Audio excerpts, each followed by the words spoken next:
एक बुनियादी सवाल आया प्रायोरिटी सरकार की। कोई भी पार्टी जो सरकार में होती है वो अपनी प्रायोरिटी खुद ही तय करती है। जवाहरलाल जी के समय से आज तक वही नियम है। जवाहरलाल जी को लगा कि भाई सफेद कबूतर उड़ाने हैं, उनकी प्रायोरिटी थी तो उन्होंने उड़ाए।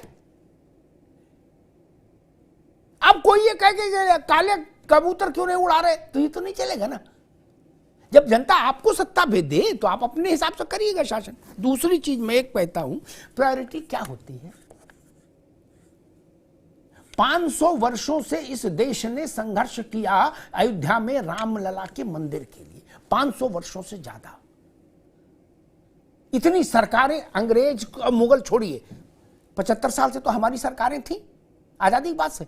आजम खान साहब, दुनिया भर के चोचले करने की फुर्सत थी, लेकिन रामलला की ओर देखने का समय नहीं था। अगर आज रामलला का भव्य दिव्य और नव्य मंदिर वहां विराजमान है तो क्या देश की प्राथमिकता नहीं है? आपको अच्छा नहीं लग रहा, अलग बात है। अगर काशी में एक वर्ष में 14 करोड़ लोग जाके वहां बाबा विश्वनाथ का जयघोष कर रहे हैं तो वो देश की प्राथमिकता नहीं है क्या?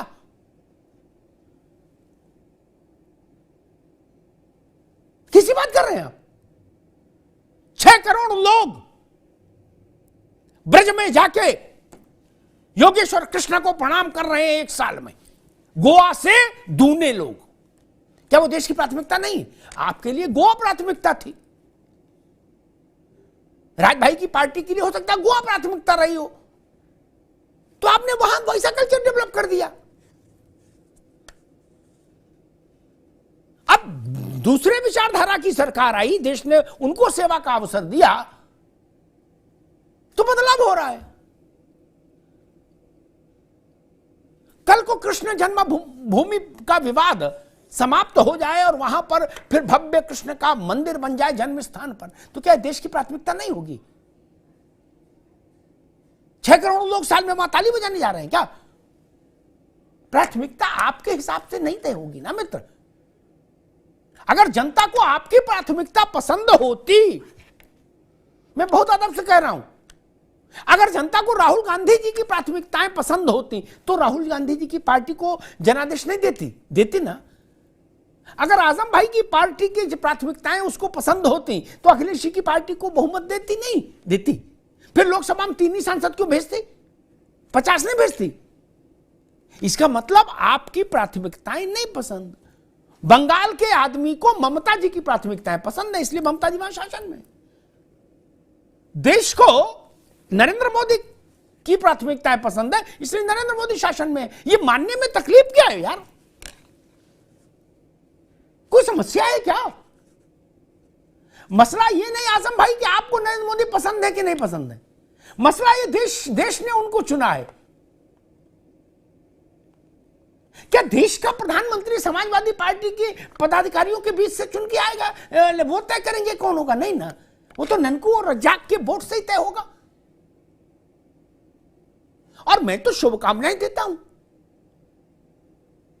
अगर जनता के मन में, एक बात कहता हूं आजम भाई, अगर जनता के मन में हुक उठ रही होगी कि राघवेंद्र सिंह की पार्टी की, योगी आदित्यनाथ की सरकार ने सैफई में रंगारंग कार्यक्रम बंद करा दिया, सालाना जलसा, तो अगली बार आपको सरकार में ले आएंगे, इनको बेरोजगार कर देंगे? नहीं, अगर उनको वो देखने की इच्छा होगी। नहीं, और अगर नहीं कर रहे इसका मतलब उनको पसंद नहीं था वो। सैफई में एयर स्ट्रिप, मुरादाबाद में एयर स्ट्रिप नहीं। रोजगार की दृष्टि से मुरादाबाद महत्वपूर्ण है, सैफई में तो कोई रोजगार का लेना देना है नहीं। राघवेंद्र जी गलत तो नहीं करा। 3000 करोड़ से ज्यादा का निर्यात जिस शहर से, वहां एयर स्ट्रिप नहीं बनाएंगे, सैफई में बनाएंगे। सैफई में कौन गया जहाज से? कभी राज शर्मा भी गए हो जहाजवास में, वहां कोई सर्विस फ्लाइट तो जाती नहीं, जिगर दोषी, वहां चार्टर्ड जाता है।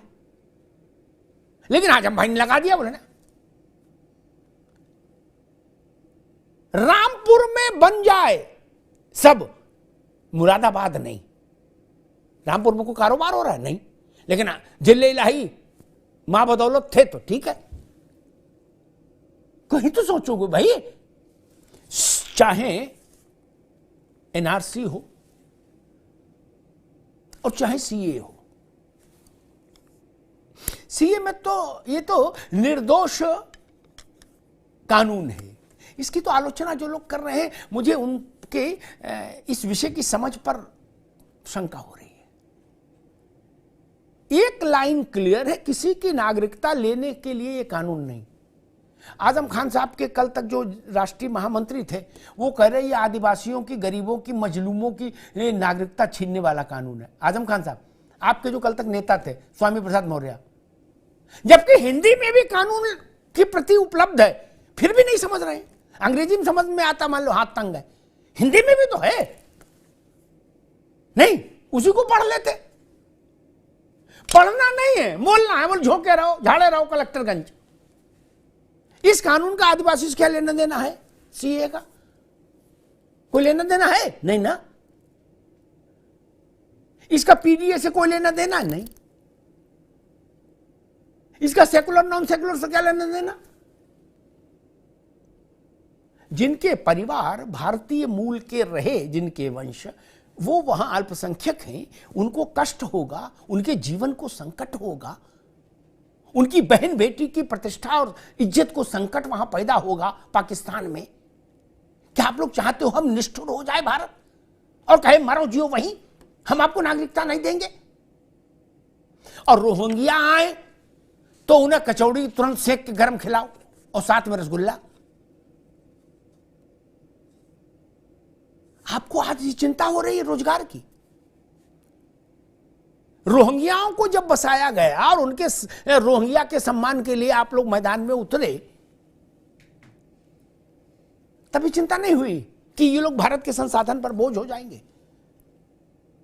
नहीं हुई ना? क्यों? आपका वोट बैंक है, इसलिए अपराध की समस्या वहां से बढ़ी, आपको उसकी चिंता नहीं। लेकिन हिंदू परिवार अगर अपने भाई बेटी की इज्जत के लिए, अपनी जान की सुरक्षा के लिए पाकिस्तान से भाग के यहां आ जाए तो उसको नागरिकता मिल जाएगी, तो आपको तकलीफ है क्या? याद कीजिए गांधी ने क्या कहा था, पटेल ने क्या कहा था, अंबेडकर ने क्या कहा था, राजेंद्र प्रसाद ने क्या कहा था कि भारत हाथ बाहें खोलकर आपका स्वागत करेगा जिस दिन आपको लगे कि हमको अपने देश लौटना है, हमारा जीना यहां मुहाल हो रहा है। क्या उस वचन को तोड़ दें जो गांधी जैसे नेताओं ने दिया था? आपको पसंद नहीं इसलिए उस वचन को तोड़ दें? नहीं, यह भारत के संस्कार के विरुद्ध बात होगी। अनाथ की तरह रहने के लिए छोड़ दें, मरने के लिए छोड़ दें भारत के बच्चे को। आजम भाई, आपने वो दृश्य पता नहीं देखे कि नहीं देखे, गुरु ग्रंथ साहिब को बचाने के संघर्ष करना पड़ा वहां सरदारों को, सिखों को अफगानिस्तान में, प्राण भी बचाने का संघर्ष करना पड़ा। अगर भारत की सरकार उसमें ताकत का इस्तेमाल नहीं करती, वो निकल नहीं सकते थे, मारे जाते। क्या उनको नागरिकता नहीं दे इसलिए कि भाई जयराम रमेश को पसंद नहीं, या मथुरा और मुरादाबाद वाले सांसद को नहीं पसंद? ऐसा नहीं चल सकता ना। वो भारत माता की संतानें हैं। भाई तब एक देश था। और एक बात कह के समाप्त कर दूंगा, जब पाकिस्तान बना ना राज भाई, तो वहां के शासकों ने कहा कि दलितों को यहां पर रोक के रखो, दलित नहीं चले जाएंगे तो हमारे पाखाने कौन साफ करेगा? क्या ये हकीकत है? वो दलित अगर हिंदुस्तान लौट के आए तो उसको नागरिकता नहीं मिलनी चाहिए? मिलनी चाहिए।